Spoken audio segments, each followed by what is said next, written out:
Today's conversation is all about the future of skilled trades, and more importantly, it's about how we inspire the next generation to be part of it.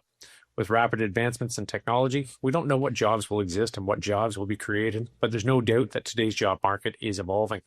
What we do know is that we will and we do need people in the skilled trades. We need innovative ways to attract the right talent early on and show them what a rewarding career in the trades looks like, which I think we're going to hear today is probably a little easier said than done. Welcome to OCS Talks, your source for all things related to Ontario's unionized ICI construction sector. Now, I'm joined by someone who's been a leading voice in that space for many years, Ian Howcroft, CEO of Skills Ontario. I'm Brian Barron, CEO of the Ontario Construction Secretariat, and welcome to OCS Talks. Ian, it's great to have you here. Thanks for the invitation, Brian. I'm happy to be here. That's excellent. So, Ian, before we get into kind of the meat and potatoes of the discussion, for those who may not be familiar, can you give us a bit of an overview of Skills Ontario, what your mandate is, what you're trying to achieve, those sorts of things? Skills Ontario has been around for about 35 years. It started in Barrie, Ontario. Some technology teachers thought there wasn't enough focus in the schools on the promotion of skilled trades, so they started a small competition with about 112 students in 7 or 8 different contests. And it has grown and expanded, and we've added enhanced programming since then. Today, what we do is we still promote skilled trades and technology careers to young people, but what we're also doing is going into the schools. We're going around the province. We're holding events. We're looking for underrepresented groups, girls, young women, Indigenous youth, to make sure that they have an awareness about the opportunities and how they can follow the educational pathways and the career pathways that could take them to something that would lead to a fulfilling and rewarding job and career in the future. We have expanded to the whole province, but it also resonated with every other government across the country. And now there's a skills organization in every province and every territory, and also a national organization that hosts the national competition and is also responsible for Canada's participation in the World Skills events. And the World Skills competition comes up in September in Shanghai, China. 2 years ago, it was in Lyon, France, and it's a wonderful opportunity to expose young people to competing at the international level, competing at the national level. And what we focus on is getting people ready to compete at the provincial level. And we're having our big competition come up in just less than a month. So there's a lot of activity going on at Skills Ontario right now. That's amazing. So it's interesting. So when I was in grade 9, I went to a trade school, and it was, I found it wildly rewarding. I mean, it was one of these things where I got to use my hands. I really kind of got engaged with it. But then in grade 10, I was shipped off to a brand new school being built in our community. And it was sort of one of these, technology-based schools. And literally the only 2 shop classes were, I think it was robotics at the time and AutoCAD. That was it. There was no auto shop, wood shop, machine shop, any of those sorts of things. So, these are those opportunities that I think, just expose people to kind of that hands-on trade experience. And I think it's just it's a fabulous initiative. I mean, that the fact that you guys have grown the way that you have is just amazing. One of the things that stands out to me about the organization is how early you engage people. So really long before their career decisions. And even as I saw sort of last year at the competition, you even had people that probably had already made their decision because they were in the college level kind of thing competing as well. But they're competing alongside high school students and that sort of stuff. So can you talk us through sort of, what that critical piece of the puzzle kind of looks like for you guys? Like how do you do that? How do you make those decisions? How do you get people engaged?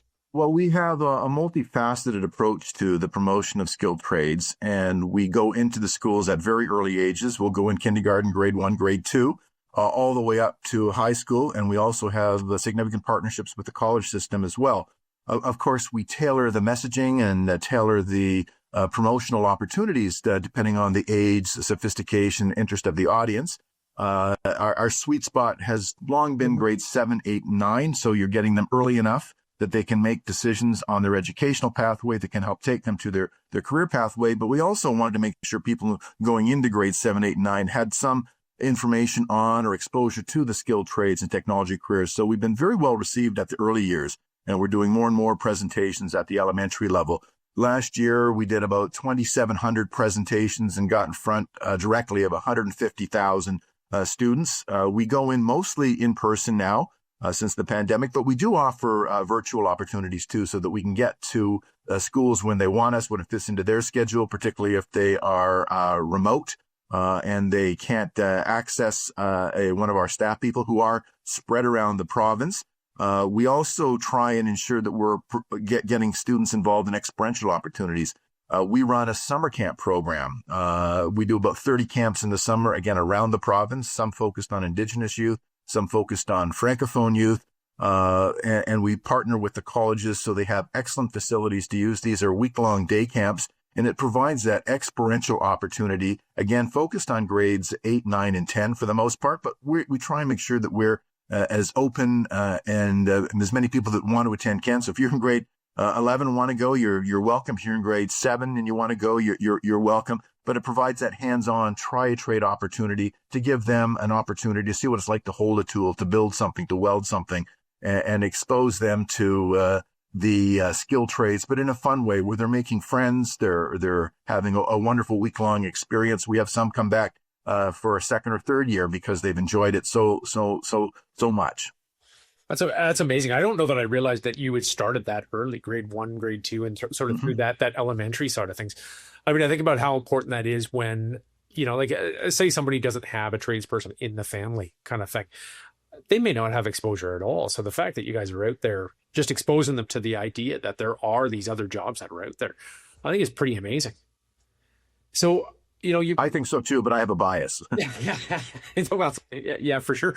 But you know what, like the interesting thing is I do think it's really important that with our kids that you expose them to as many different jobs as possible. Like, I mean, I remember going through school and it was sort of like it felt at the time like there was 5 potential careers, right? Like you could do like doctor, lawyer, engineer, that kind of thing. Like it wasn't, I don't feel like I had that really strong base of, hey, there's really kind of like an infinite almost number of jobs that are out there. And the fact that you guys are there being able to expose them to the skilled trades, whether it's in construction, automotive, any of those sorts of things, I think is really just kind of it's just such a fabulous thing that you guys are doing. So you've got your flagship event coming up, the Skills Ontario competition. Last year was my first year going to it. I competed in something similar when I was in high school. I was in sort of photography and it was Durham skills competition kind of thing. And I got to tell you, just the motivation that I had being part of that competition, kind of going through that process, knowing that you're competing against other schools, that kind of stuff, really kind of, I mean, it gave you that enthusiasm to kind of really get out there and do your best. And I have to tell you, I mean, walking into your guys' competition last year, I was blown away. Like I was blown away by the size. I don't know what I expected, but it certainly wasn't at the size and scale of what I actually saw walking into that event. So can you walk us through that event, what that looks like, what people can expect, that kind of thing, the types of trades, technologies, that kind of stuff that are there? Sure. It's grown significantly over the last 35 years, and it does have that wow factor. And many people who've never been before go, and they're just amazed at the size, the scope, and what's being created to deliver this competition. It's an amazing event. We have record numbers of registrations this year. We have over 2,900 students who've registered to participate in 78 different contests, from mechatronics, robotics, culinary arts, landscape, carpentry, plumbing, electrical, car repair. It's just an amazing exposure to the skilled trades and technology careers. We'll probably get between 40 and 50,000 visitors to the event. It's held at the Toronto Congress Centre. And we have a large career fair showcase with try-a-trade opportunities, experiential opportunities for young people to see what it's like to try and build something. We have workshops, and it is just an amazing event that I can't speak enough about. We have also, in addition to the competition itself, which is the largest competition in the country, bar none, we have conferences. We have a large girls and young women's conference. We have over 1,000 registrations for that so far. We have an Indigenous conference in person, over 500 registrations for that so far. And we also stream that one live as well. we have a conference for guidance counselors. We expect between 400 and 450 guidance counselors to come out and learn about the skilled trades so that they have more information, that they have the ability to convey that information to students that are coming to them for career advice, career counseling. And we also added a couple of years ago an entrepreneurship opportunity so that high school students who are interested in becoming an entrepreneur can showcase their skills, showcase their products. And many people that go into the skilled trades do become entrepreneurs. So we thought that was an excellent tie-in to what we're doing. So it's at May 4th and 5th, and the closing gold medal, silver and bronze medal ceremonies is May 6th. And it is just a wonderful opportunity. It's open to the public. There's no need to register. Come on out, explore the skilled trades, watch the students compete, participate in the career fair. And if anybody wants to come to the final closing, the competition celebration where we give out the medals, we give out about $60,000 or $70,000 in monetary prizes. And some of our partners give out gift packages related to the skills that they were competing in. It is just a wonderful opportunity to explore, to experience, and to hopefully guide people to future career paths. So I have to say, I mean, I think it's a bit of an understatement when you say there's a wow factor. I literally walked into that place last year, and coming through sort of the main doors. Well, first off, you go through a whole hydro line setup on the outside. There's a competition, there's simulators, there's people that are actually up on hydro lines doing a lot of that work. And then you kind of walk through those doors, and there's literally, I think it was like, is it 30 brand new cars sitting there being worked on by students. There was transport trucks. There was heavy equipment. Then you go into these robotics areas, and then, I mean, it just went on and on and on. And you look at all the construction trades. There was welding, there was sheet metal, there was carpentry, like you name it, it was there. And I never expected to see something like that. I was genuinely wildly impressed. Not to mention I imagine the logistics is off the charts for something like that. But then just even the students that came in, I was there for all 3 days. Day one with kind of, it was the triatrade day, and it was mind-boggling, the number of students that were there trying trades and genuinely looking like they were enjoying themselves. They loved it. They were right into it. They had the opportunity. There was masonry, electrical, plumbing, like you name it, it was there. So that piece to me, I don't think we can understate kind of the impact that this has had on kids. I think it is really this phenomenal experience. Now, one of the things that I did want to touch on a little bit here is the guidance counselor piece. I don't know that I realized that you guys had workshops for guidance counselors. And I think that is just a major step in the right direction. Making sure that those guidance counselors are there to help guide students, to the right careers. I mean, I don't know about you, Ian, but I was sort of the age where, as I was coming through school, I was basically told that unless you got a university degree, you were going to be nothing. You were going to sort of struggle through life and that sort of stuff. And it was a bit of a doom and gloom type scenario kind of thing. And, it was the guidance counselors were sort of a big part of that, saying, to recognize your full potential, that's the path you had to go down. And it's simply not true. I mean, when we look at it, I mean, and let's face it, I mean, university is great for a lot of people. It really is. But going through the trades is a viable career opportunity. And I think that opportunity to expose the guidance counselors to that is just amazing. So so well done. And I agree, Brian. And that's why we introduced the conference for guidance counselors. They're products of the university system. They're very familiar with that. And we thought, well, instead of just criticizing them for not knowing enough about it, why don't we put a program on so they can come and learn about it, get exposed to it.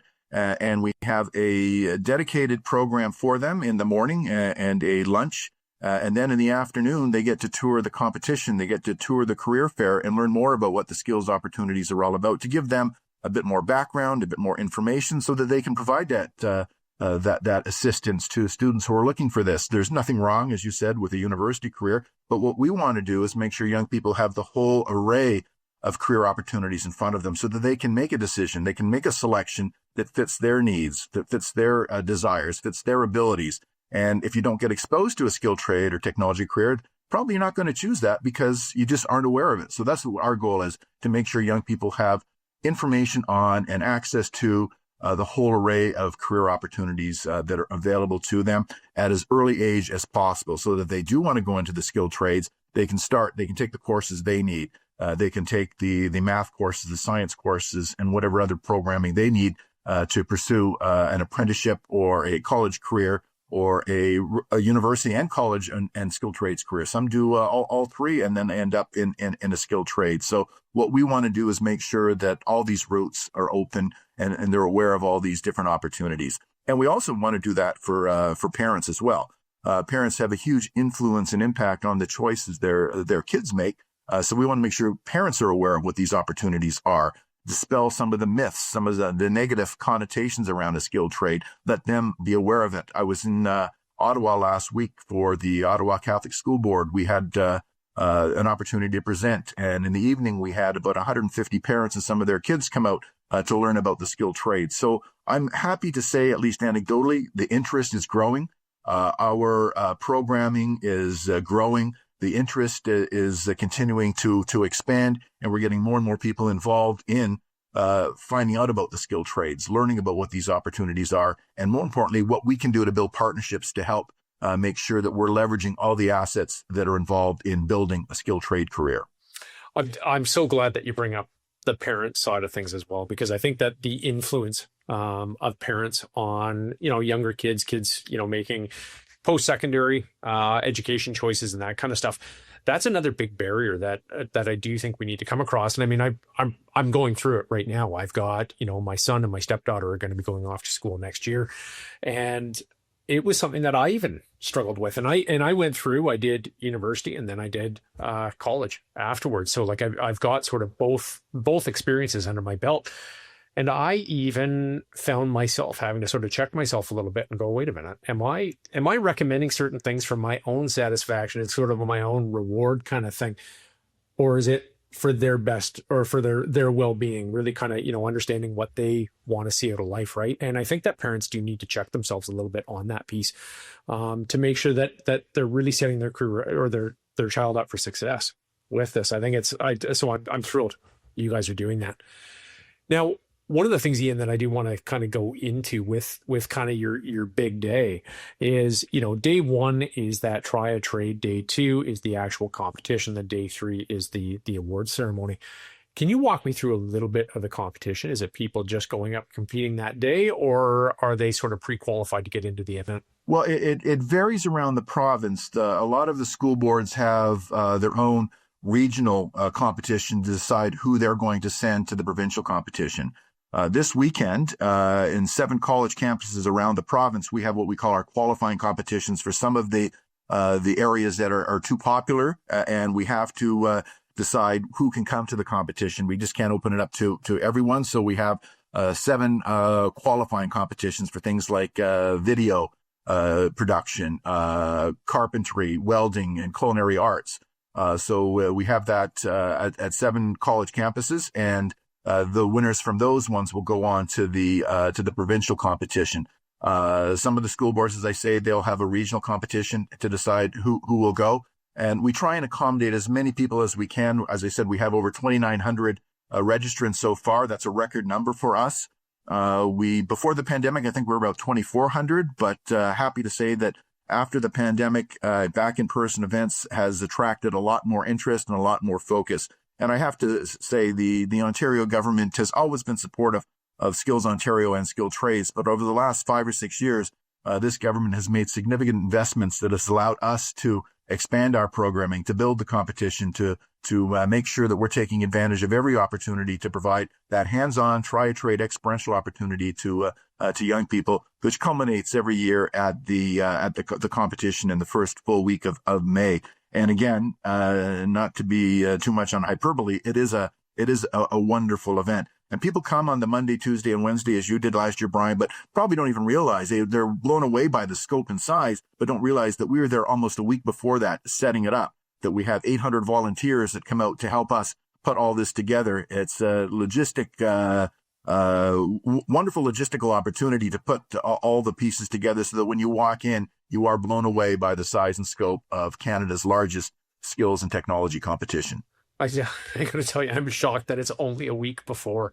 I mean, I was blown away, and then it was funny. So last year, so my son was competing, which is why I was there for all 3 days, and went through the award ceremony on day three, and then you went back and you had the opportunity to pick up sort of what they had made.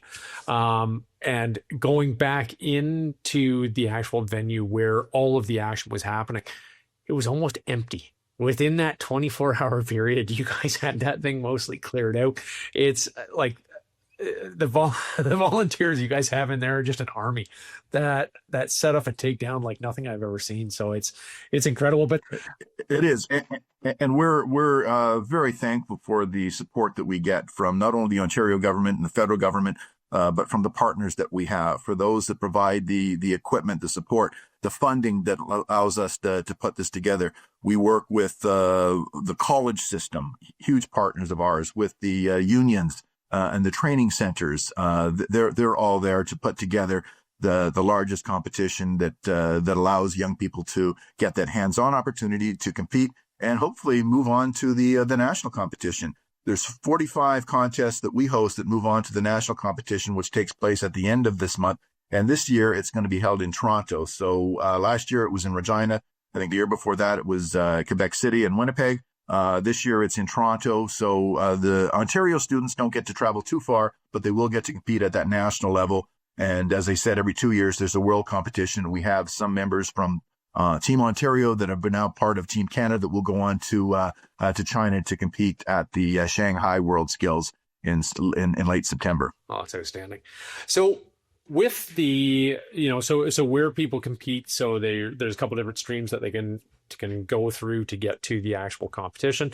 Are they competing in age groups? Are they competing, like, how does that work? Is it sort of, secondary, post-secondary? Well, yeah, you mentioned Monday is more the try a trade, hands-on workshops and elementary programs that we have, contests.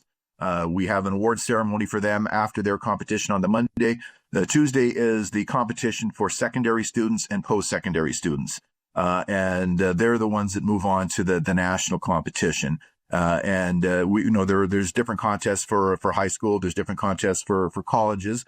But you get to see these young people that have excitement and passion, and many of them go on to pursue the careers. We do surveys, and 92% of those that participate in our program say they're now more likely to consider a career or move forward in a career. And there's nothing more rewarding to us at Skills Ontario to hear someone say, "You changed my life. You made an enormous, important part of my future in front of me."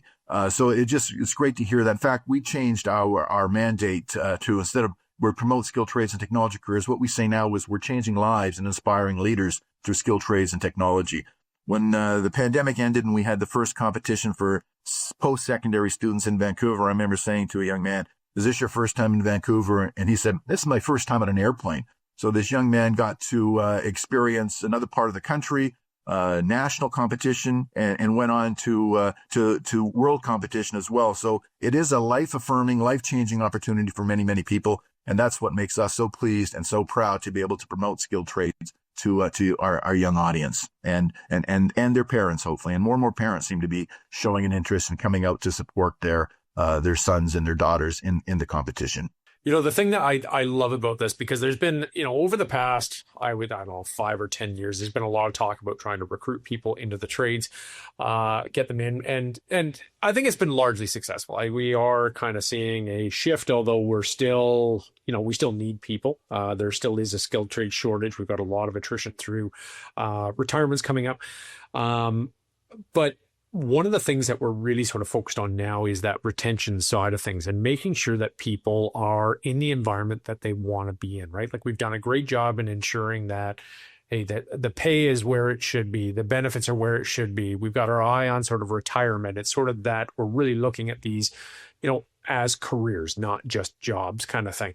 But it's making sure that we get the right people in those careers and making sure that they're prepared for it, that they're excited about it and that kind of stuff. And that's very much what I saw from people at that event, from the try and trade side right through to the actual competition. Was I saw people who were engaged, they were smiling, they were having a good time. I mean, a couple of my son's friends were doing the carpentry side of things as well, and seeing the two of them work side by side, working their way through the problem, trying to figure out what they were supposed to be doing. You can see that energy behind them, and I think that's, it's those moments where it clicks with them going, yeah, this is what I want to be doing, and I just don't think that there's enough of those opportunities that are out there where people really get to see the whole breadth of what's, of what a trade is. And I think you guys have absolutely done. That's why I love hearing those stories.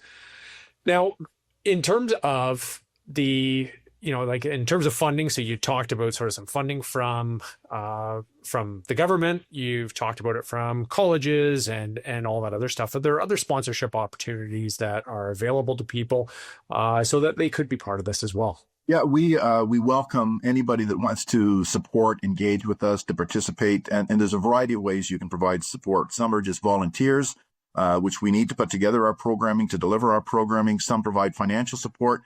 Some provide equipment. Some provide in-kind support. As we've noted several times, it is an amazingly large event that takes a whole lot of equipment, of funds to put this together, to provide that experiential opportunity. So we have built our engagement with the business community, with the colleges, with the trade unions, with those that have an interest in or support the skilled trades. Our theme this year, loosely, is partnering to skill success. I'm a big believer in partnerships and coordination, collaboration, and working together for common goals and common ends. And I think what we want to do is make sure we have as many people involved in this as possible. I was in the manufacturing sector, worked for an advocacy trade association for many years. And one of the top 3 issues every year was a shortage of skilled workers. We need to address this. So I'm happy that we're seeing more and more interest from businesses, from manufacturers, from other organizations that are working to support the creation of that next level, next generation of skilled workers. We have shortages now. They will continue to grow. Demographics being what they are, we're going to see more people leaving the world of work than entering it. So we have to make sure that we're getting to that young audience to make sure they're aware of all those opportunities in front of them and how we can help them explore that and make a decision as to where they may want to go. And as I said earlier, if they're not aware of some of these opportunities, there's little chance of them finding their educational and career pathways to a skilled trade or technology career.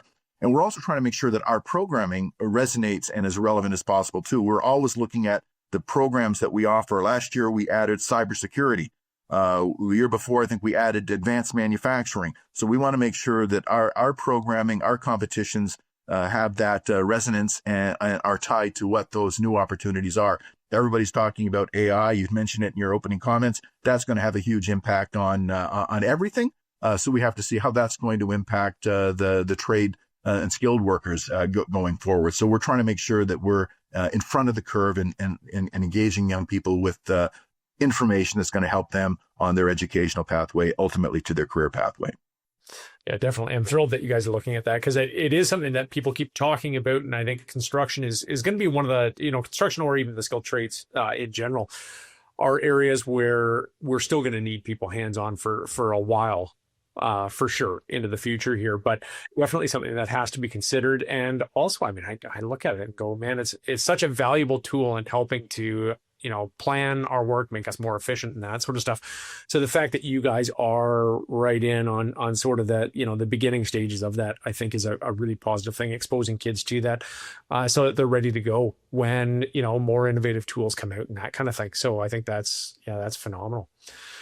So Ian, are there any other sort of, comments, anything else you want to let our listeners know about this event? I mean, as I can't speak highly enough about it. It was truly, I mean, I don't know if I've done it justice by my explanation of sort of what I saw while walking in, but I know you guys do events right around the province. You are out there constantly trying to get people engaged, trying to provide career pathways for virtually everybody across the province. So please, use this as sort of your opportunity throw anything else out there. Thanks, Brian. And having that third-party testimonial from groups like yours and yourself is really helpful to us because, as I said, I'm viewed as having a bias.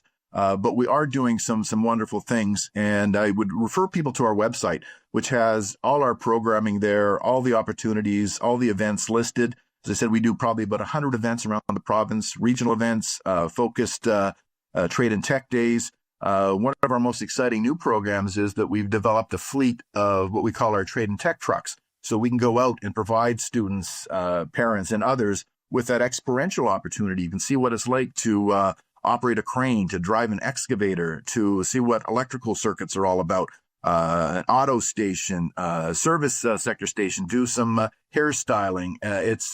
And we've got 6 of these now. We're just introducing 2 more this month to allow us to go to schools, to provide that hands-on and experiential opportunity. That's become more and more of what we want to do, is to give that that hands-on try-a-trade feel to what we're doing, to supplement the in-school presentations. We use kits. We provide information. We have in the high schools and in the elementary schools what we call our junk drawer races. And that starts, I think, grades 1 and 2 all the way up to secondary school. And some of them are you're building a simple robot and you're competing. And you submit a video to us. We had, I think, 4,000 or 5,000 people register for this program last year. Some of it's a paper airplane that does a distance challenge and a weight challenge. So we're always looking for ways to make sure that we're taking advantage of experiential hands-on opportunities for young people to explore the skilled trades and technology careers. And as I said, we're working with many other groups, with apprenticesearch.com that does a matching between apprentices and employers. We have aligned objectives, aligned goals. So we work with them and many other organizations that are promoting skilled trades, so that we're not competing. We're working in concert to develop a system, an eco-structure that allows young people to have as much information and as much exposure to skilled trades and technology career opportunities. That is amazing. You know, I feel very fortunate to have had kind of the life that I've had. I mean, I started in sort of residential construction. I went on to road building, then I went into ICI construction, then over to the government.